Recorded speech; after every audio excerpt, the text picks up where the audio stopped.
In the dense, suffocating jungles of Colombia, a place where time itself seems to stand still, lies a mystery that defies all modern explanation.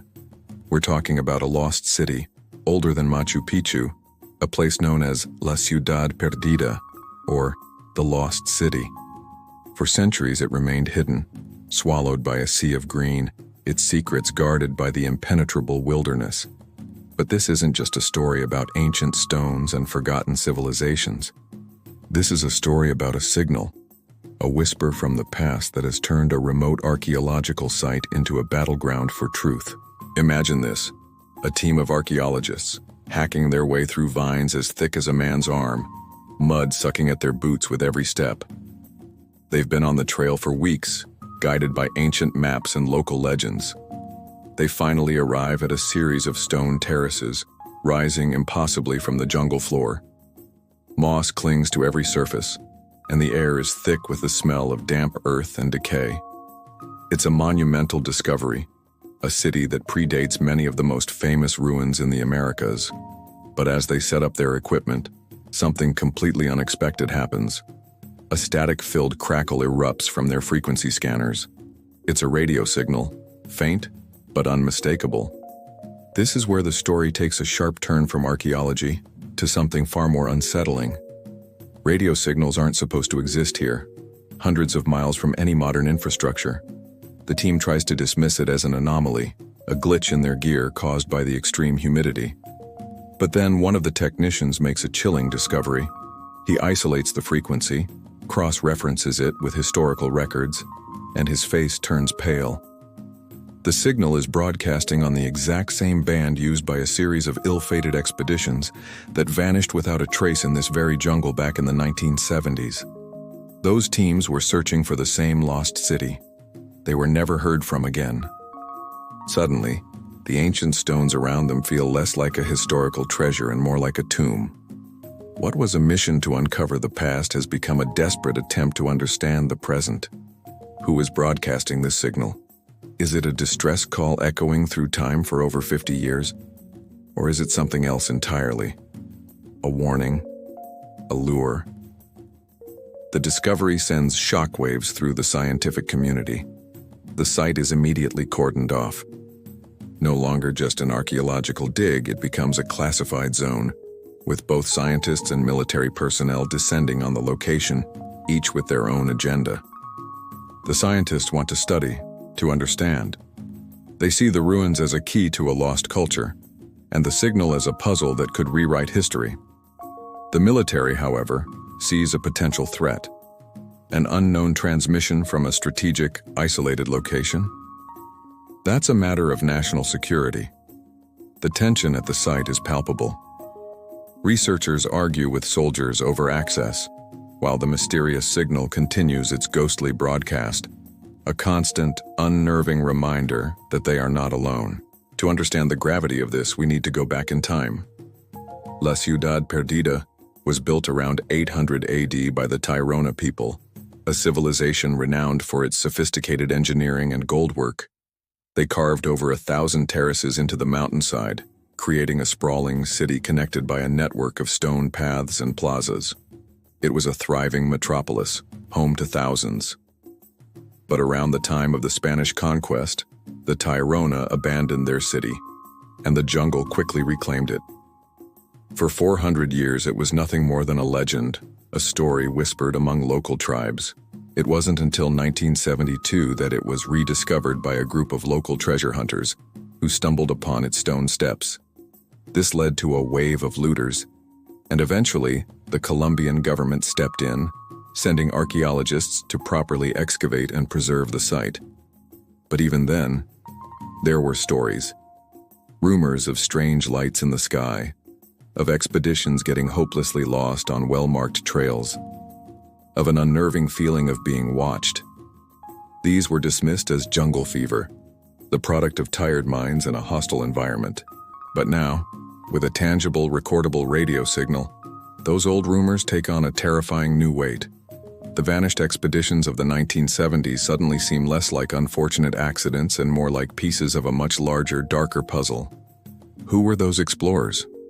What did they find? And did they somehow trigger this strange broadcast before they disappeared? The official reports from that era are frustratingly vague, with many key documents classified or lost. It's as if someone wanted to bury the story. Back at the site, the investigation intensifies. Audio experts analyze the signal, trying to clean it up to find a voice, a pattern, anything. At first, it's just static, but as they apply advanced filtering algorithms, a faint, rhythmic pulse emerges. It's not random. It's structured, almost like a code.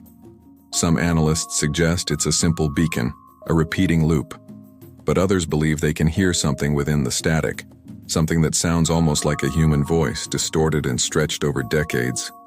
The very idea is enough to send a shiver down your spine. The military brings in its own high-tech gear: ground-penetrating radar, thermal imaging drones, satellite surveillance.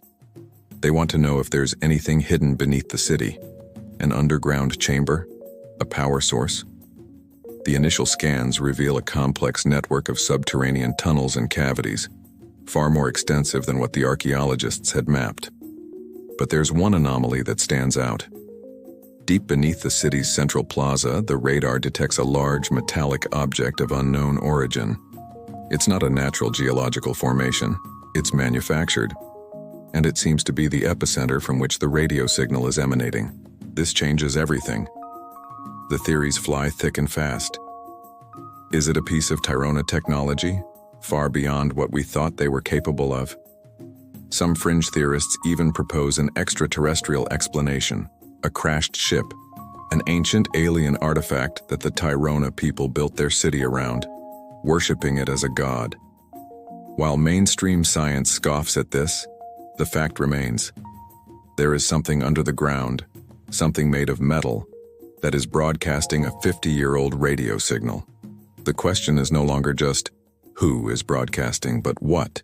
The tension between the scientific and military factions reaches a breaking point.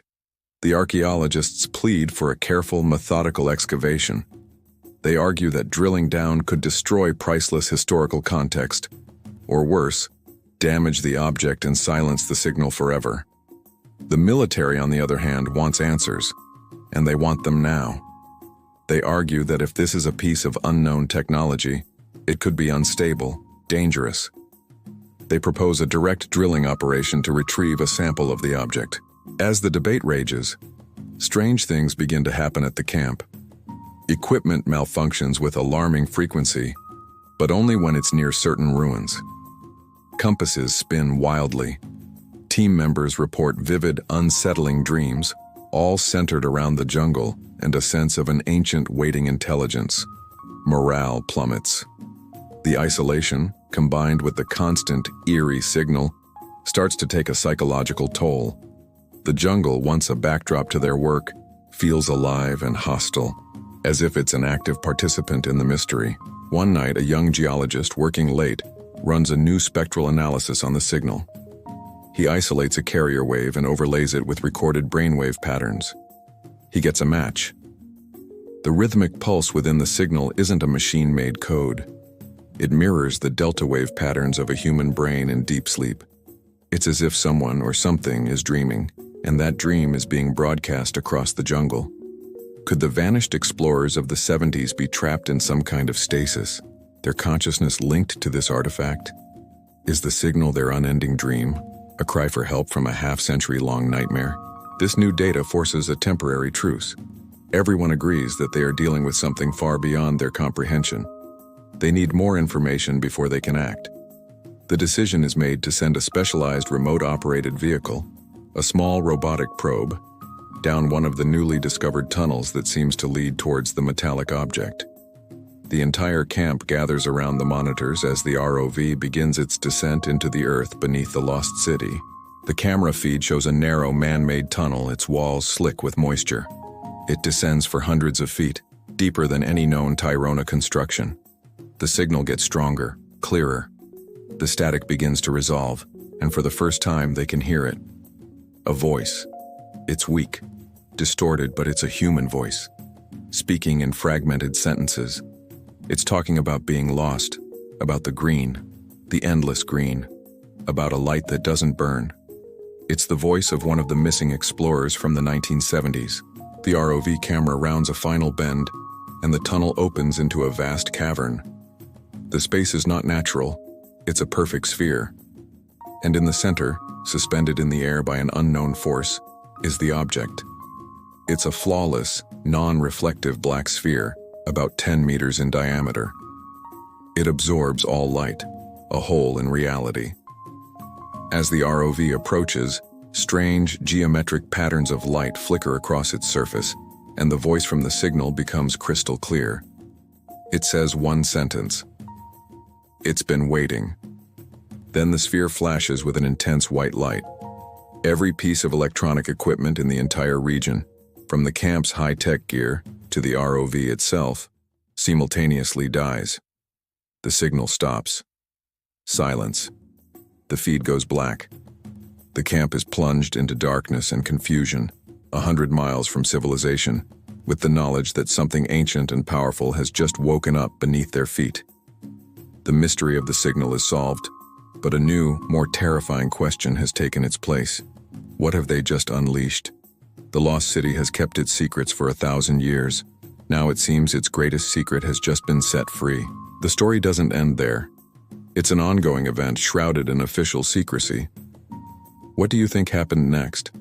Was this an ancient guardian, a piece of alien tech, or something else entirely?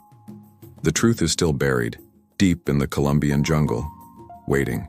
Thanks for joining us on this journey into the unknown. If you have a thirst for mysteries that blur the line between history and science fiction, make sure to hit that subscribe button and ring the notification bell. We've got so much more to explore. Let us know your theories in the comments below, and we'll see you in the next video. Stay curious.